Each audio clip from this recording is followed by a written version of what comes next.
Allah gembalaku, takkan kekurangan aku. Saudara-saudara terkasih, selamat pagi.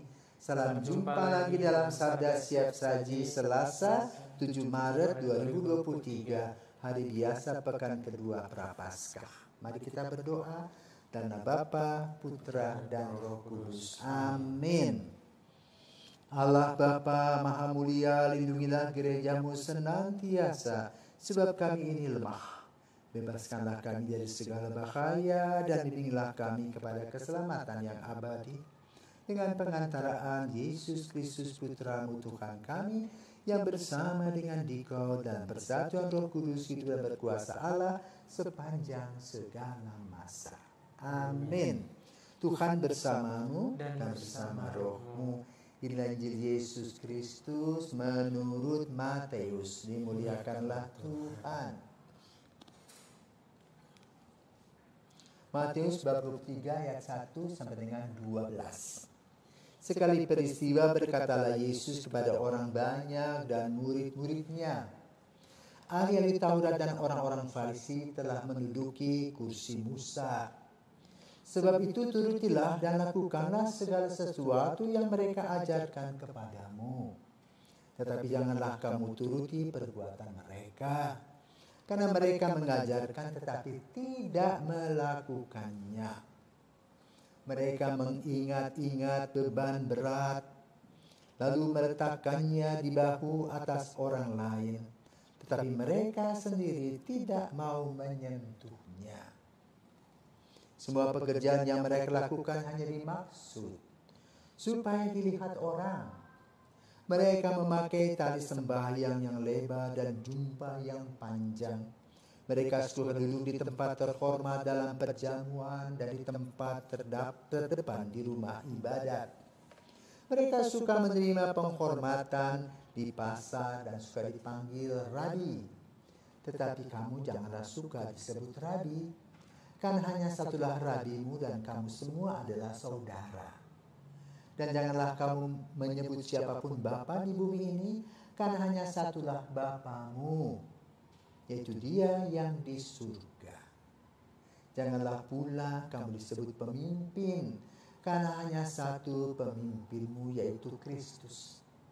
Siapa yang terbesar di antara kamu, hendaklah ia menjadi pelayanmu. Barang siapa meninggikan diri akan direndahkan, dan barang siapa merendahkan diri akan ditinggikan. Demikianlah sabda Tuhan. Terpujilah Kristus. Romo, selamat pagi. Pagi, Jojo. Ya, Romo, saya mau bertanya, Romo.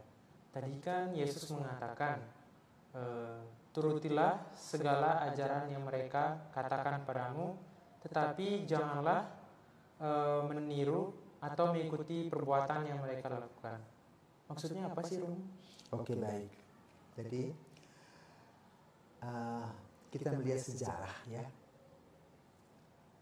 Para pemimpin agama dalam agama Yahudi itu berasal dari tradisi Musa. Musa selama 40 tahun di Gunung Sinai, setelah membawa umat Israel dari Mesir, itu mengelompokkan orang dan mempersiapkan orang. Ada orang yang jadi tukang, ada orang yang memimpin agama, mempersiapkan upacara. Nah, mereka itu kelompok namanya kelompok imam yang disebut dari suku Lewi. Mereka itu hafal semua ayat-ayat hukum Taurat. Dan itu turun-temurun diajarkan. Setiap hari Sabat mereka kumpul di bait Allah, memimpin semua upacara. Karena dulu upacara yang dilakukan umat Israel itu seperti yang kita dengar dari Injil Lukas tentang Zakaria, ayah dari Yohanes Pembaptis. Di mana setiap tahun diadakan lotre untuk imam-imam yang ada. Ya. Lalu kalau dapat lotre itu, maka orang yang bersangkutan bertugas mendoakan atau memberkati bait Allah dan seluruh umat Israel. Lalu apa yang dibuat? Ya tentu dengan pakaian seragam, pakai kalau kita lihat itu pakai selendang ya. Yang kita lihat tuh para uskup, ya paus itu pakai selendang itu. Bahkan kongregasi pakai juga beberapa, seperti misalnya STD sebetulnya pakai selempang itu. Juga Redemptoris banyak yang pakai selempang itu. Nah ini diambil dari tradisi Yahudi, menggambarkan bahwa itu mereka adalah pemimpin-pemimpin agama. Musa menanamkan nilai-nilai kepada mereka agar orang-orang yang berkaitan dengan kehidupan beragama adalah orang-orang yang rendah hati, orang-orang yang mau melayani. Tetapi lalu mereka mengalami abrasi ya, dari gaya hidup. Boleh katakan gaya hidupnya itu petantang-petenteng, pamer diri, tidak memberikan pelayanan yang baik. Dan itu juga merupakan refleksi kita, terutama para imam, biarawan, biarawati. Yang boleh katakan 100% mempersembahkan diri kepada Yesus. Lalu apa laga-lagu kita ini? Apakah sesuai dengan apa yang kita katakan dalam kaul-kaul kita? Nah ini yang dikatakan oleh Yesus. Kau dengar ya semua ajaran yang baik, yang memang itu berasal dari Musa. Tapi ingat, jangan lihat perilaku mereka. Kenapa? Perilaku yang dilakukan oleh orang-orang ini adalah mencari keuntungan pribadi. Dengan statusnya, mereka bisa memeras orang. Kenapa? Mereka ini dihormati. Artinya bahwa mereka ini punya kekurangan ya, dari rasa bangga. Karena mereka tidak punya kepribadian yang utuh, masih mencari-cari nama baik. Padahal nama baik itu sudah ada sebagai modal keturunan ini. Juga para imam, sama seperti misalnya umat Katolik. Kalau para umat Katolik mendengar, ada imam baru, langsung penuh dengan semangat. Ada uskup baru, semangat sekali. Dan itu sesuatu yang positif. Dan demikian pula dalam umat Yahudi sama. Para imam dihormati. Pokoknya mereka setengah dewa.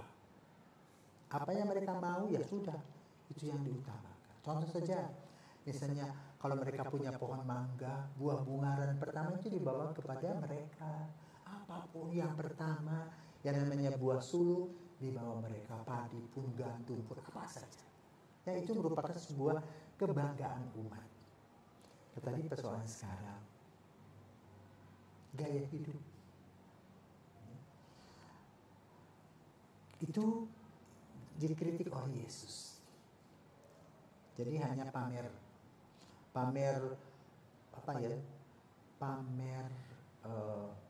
hidup profesinya dipamerkan.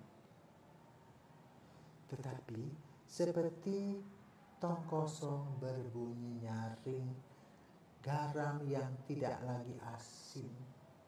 Itulah yang terjadi dalam kehidupan para pemimpin Yahudi.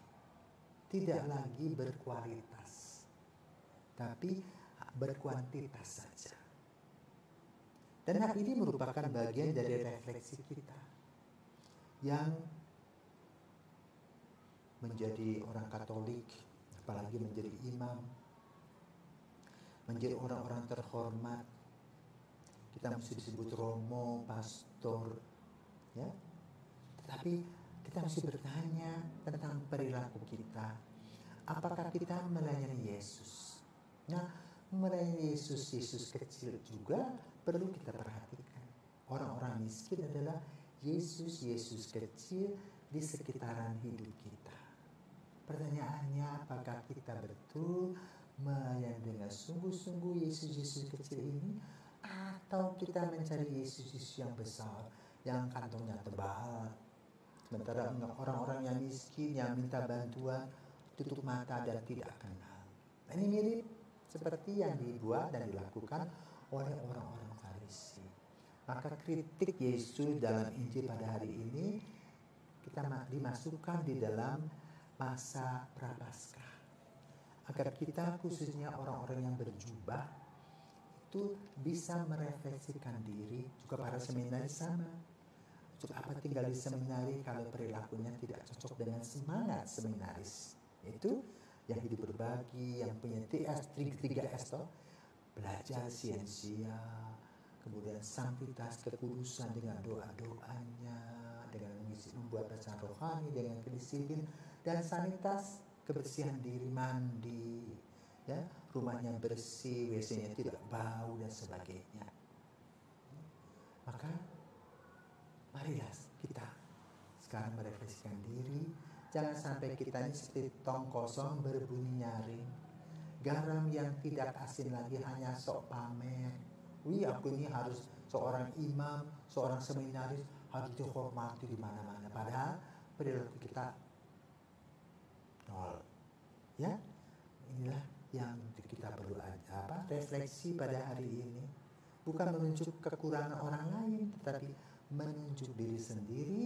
Dan marilah kita mengambil waktu duduk bersama dengan Yesus, bertanya diri, refleksi diri, dan memperbaiki diri. Tuhan memberkati dan selamat.